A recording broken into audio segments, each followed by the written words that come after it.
À la montagne, depuis des siècles, on construit des chalets en bois et en pierre. Vous ne le savez pas, mais dans d'autres régions françaises, on construisait au début du XXe siècle de très robustes maisons en paille.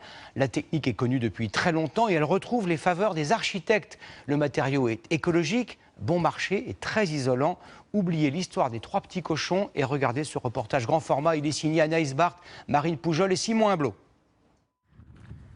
Il y a 5 ans, lorsqu'André construit de ses mains sa maison, il s'inspire du modèle scandinave. Un foyer chaleureux. Bienvenue chez moi, je vais vous présenter la maison. Entrez, s'il vous plaît. Dehors, il fait à peine 5 degrés, mais à l'intérieur... Alors on a 21,3 pour le moment, on voit bien cette température, grâce en fin de compte à notre matériau qui est la paille dans le mur, ici, qui permet de bien retenir et de très bien isoler cette maison.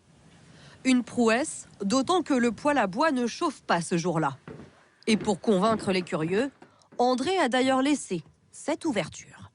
Voilà, on voit bien la botte de paille qui est derrière cette vitre et qui est bien concernée.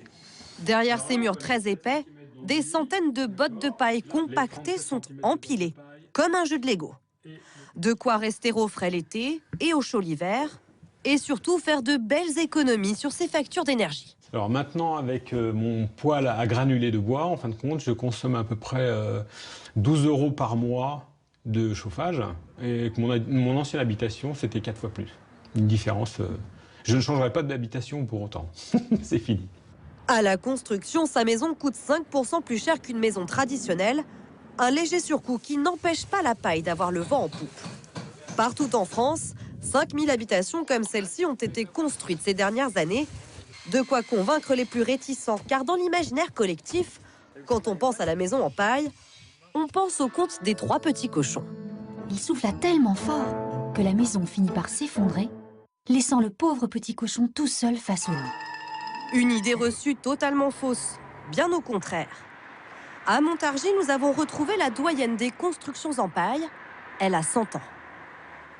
Cette maison, c'est la première maison qui a une structure bois et une isolation paille du monde. Après la Première Guerre mondiale, pour pallier la pénurie de main-d'œuvre et de matériaux, l'ingénieur Émile Feuillette imagine cette maison et introduit pour la première fois la paille, matière première économique et produite par les agriculteurs voisins. La maison Feuillette est aujourd'hui classée monument historique et sert de vitrine à la filière. Des études montrent que la paille, lorsqu'elle est très dense, résiste aux incendies et n'attire pas les rongeurs. Pour cet expert, pas de doute, c'est l'avenir. On est un grand pays céréalier en France et si on doit construire tout ce qui se construit tous les ans en France avec la ressource locale, on n'utiliserait que 5 à 10% de la paille qui pousse en France. Donc déjà, on a tout le potentiel. Un fort potentiel et surtout une aubaine pour le secteur du bâtiment très polluant.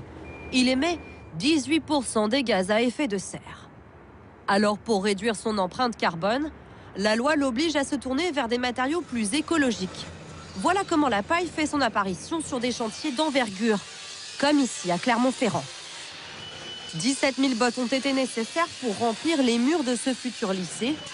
Mais délaisser le béton au profit de la paille n'est pas une mince affaire.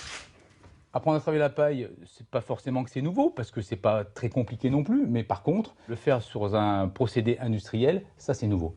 Il a fallu effectivement former des équipes pour construire ces murs préfabriqués en usine. Une usine installée à proximité du chantier, où 7 personnes ont été spécifiquement formées à ces techniques. Car la main-d'œuvre est rare. C'est d'ailleurs l'un des principaux freins à l'expansion de la filière paille. Mais les perspectives sont prometteuses. Des dizaines de milliers d'emplois pourraient être créés dans les prochaines années. Ce reportage étonnant a été tourné dans le cadre de la 9e édition de l'opération La France des solutions Nation créative, soutenue par l'association Reporters d'Espoir, dont le groupe TF1 est partenaire, avec plus de 50